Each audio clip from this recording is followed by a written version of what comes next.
एक ही कानून कुछ लोगों के लिए अलग है और दूसरों के लिए अलग।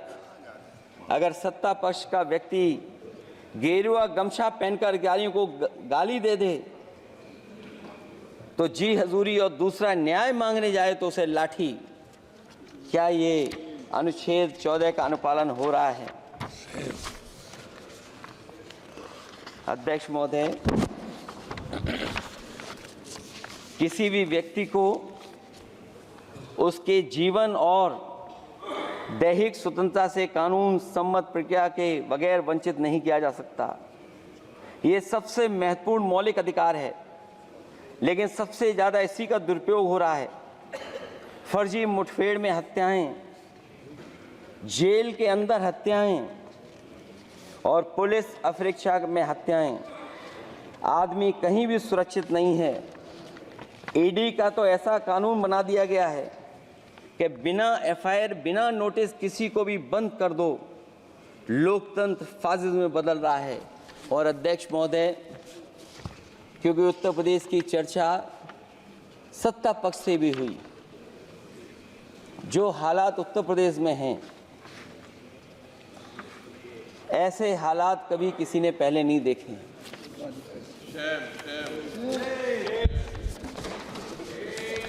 जहां पर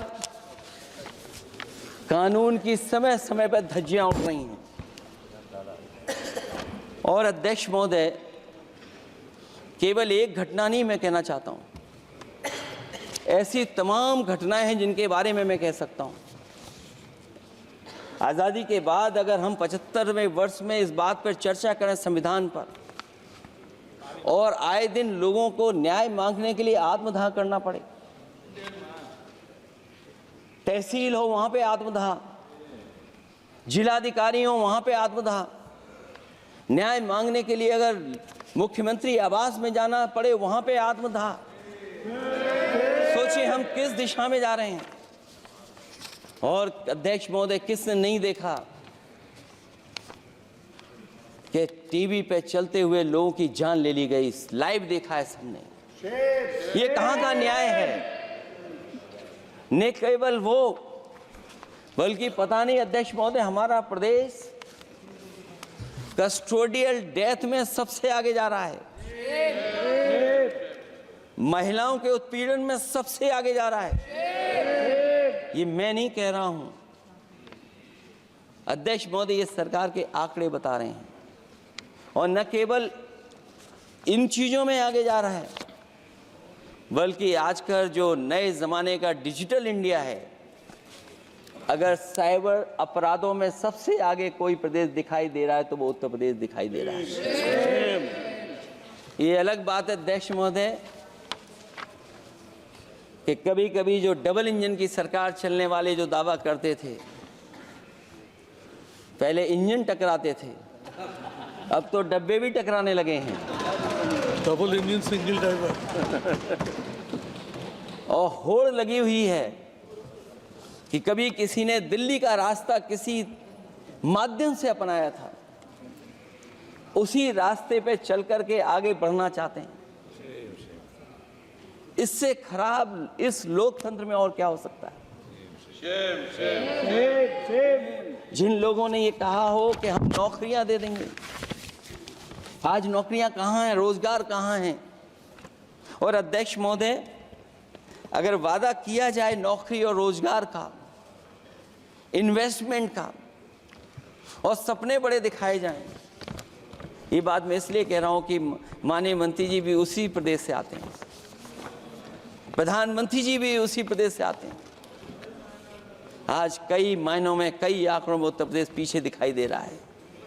जहां रोजगार के सवाल पर, जो सरकारी नौकरियां इसलिए नहीं क्योंकि आरक्षण न देना पड़ जाए, इसे सरकारी नौकरियां नहीं हैं।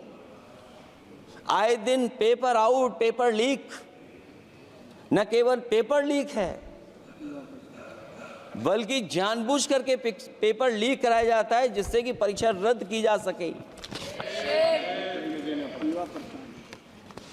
और जो अग्निवीर वाला सवाल था वो आज भी वैसा ही का वैसा है।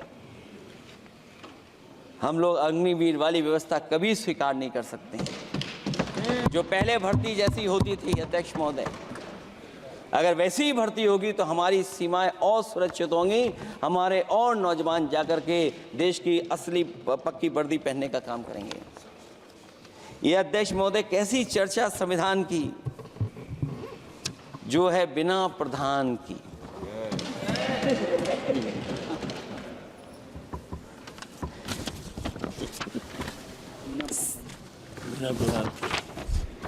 अध्यक्ष महोदय, इस सरकार में जो लोकतंत्र के साथ खिलवाड़ हुआ है, इतना कभी खिलवाड़ नहीं हुई होगी।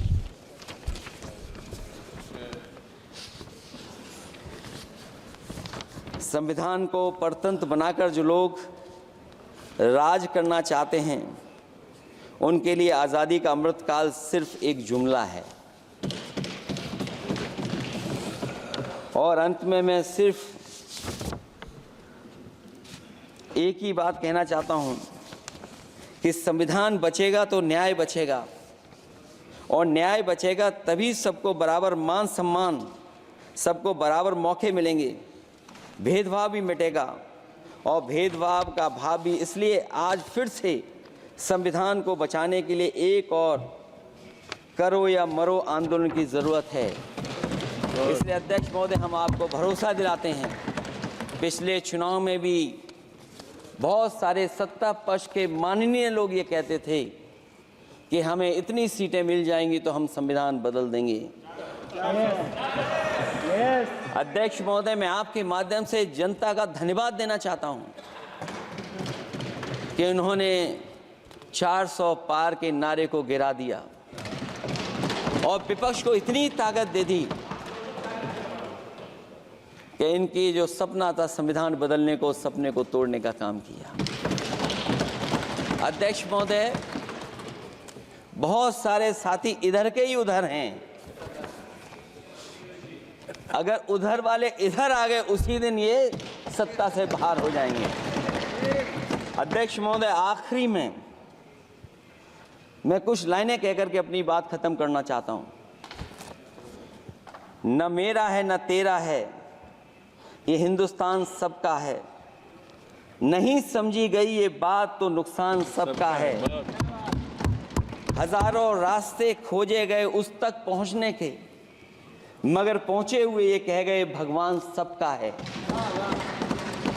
जो इसमें मिल गई नदियां वो दिखाई नहीं देती महासागर बनाने में, मगर एहसान सबका है। अनेकों रंग खुशबू नस्ल के फल फूल पौधे हैं, मगर उपवन की इज्जत आबरू ईमान सबका है। हमें उम्मीद है कि इस चर्चा के बाद बाबा साहब भीमराव अम्बेडकर जी का दिया हुआ संविधान को बदलने का सपना नहीं देखा जाएगा। साथ ही साथ डॉक्टर राममनोहर लोहिया, जिन्होंने समाजवादी आंदोलन का रास्ता दिखाया, नेताजी ने जो संघर्ष कर करके हम लोगों को उस जगह पहुंचाया, वहीं लोकनायक जयप्रकाश जी ने इस देश को आगे बढ़ाने के लिए समय समय पर संपूर्ण क्रांति का आह्वान देकर के जागरूक किया। मैं उन सबको याद करते हुए एक बार फिर अध्यक्ष जी आपका बहुत बहुत धन्यवाद देता हूँ।